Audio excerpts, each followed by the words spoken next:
Assalamualaikum warahmatullahi wabarakatuh. Buat teman-teman dimanapun kita berada, semoga sehat selalu ya guys. Semoga kita selalu dalam lindungannya Allah Subhanahu wa Ta'ala. Amin. Ini cerita tentang Mbak TKW Hongkong. Mbak TKW Hongkong ini asal Indonesia ya guys. Mbaknya ini kerja di Hongkong. Satu majikan ada 2 cece, dan majikannya ini lumayan orang kaya lah, orang kaya. Rumahnya itu lebih dari satu, kurang lebihnya itu rumahnya 4 guys. Dan mbaknya ini punya tugas masing-masing. Mbaknya yang lama ini bagian bersih-bersih, tinggal tidurnya itu nggak serumah ya guys ya. Terus mbaknya yang satu juga punya tugas yang lain. Intinya 2 cece ini tugasnya masing-masing. Ada yang sebagian masak dan bersih-bersih, ada satunya lagi bagian bersih-bersih saja guys. Jadi ceritanya Mbak Lama sama Mbak Baru ini mereka akur-akur aja, baik gitu loh guys. Bisa bestian seperti itu. Awalnya bisa bestian seperti itu ya. Lama-lama mbaknya ini kurang baik-baik saja. Setelah mereka kenal baik, bekerja sama dengan baik ya guys, dengan tugasnya yang masing-masing, ternyata si Mbak Lama ini, Mbak BMI yang udah lama ini punya banyak hutang bank guys, dan punya banyak hutang bank yang berbeda. Mbaknya yang lama ini ngomonglah sama mbaknya yang baru ini, mau pinjem dokumen buat hutang bank, seperti itu guys.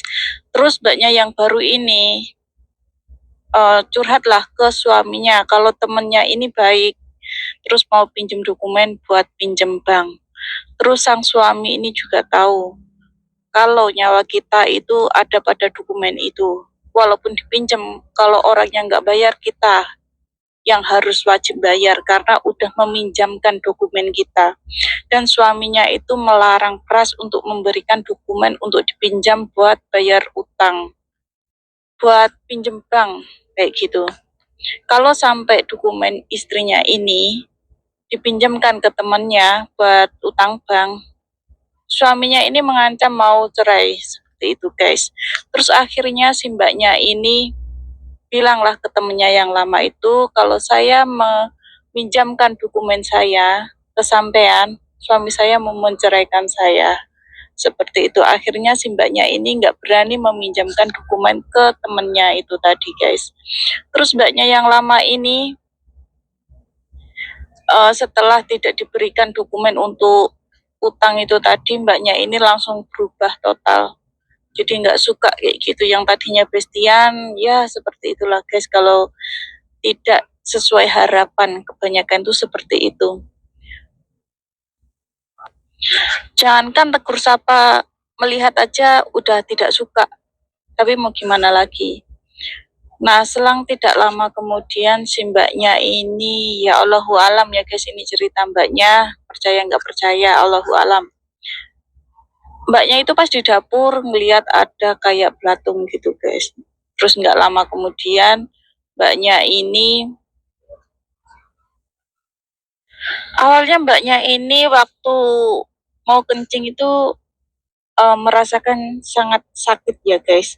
Sangat sakit dan sampai mimisan, yang nggak biasanya seperti itu. Terus mbaknya ini ke dokter lah, periksa keadaannya itu seperti apa, kenapa gitu loh guys.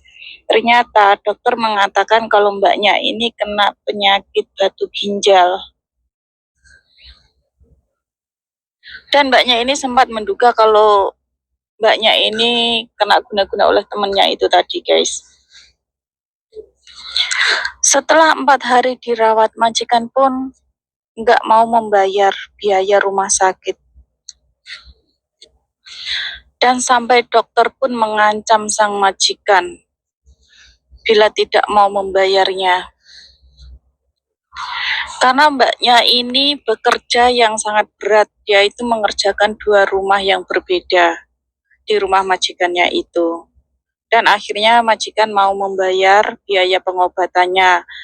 Dan mbaknya ini melanjutkan pengobatan jalan, dan 2 bulan kontrol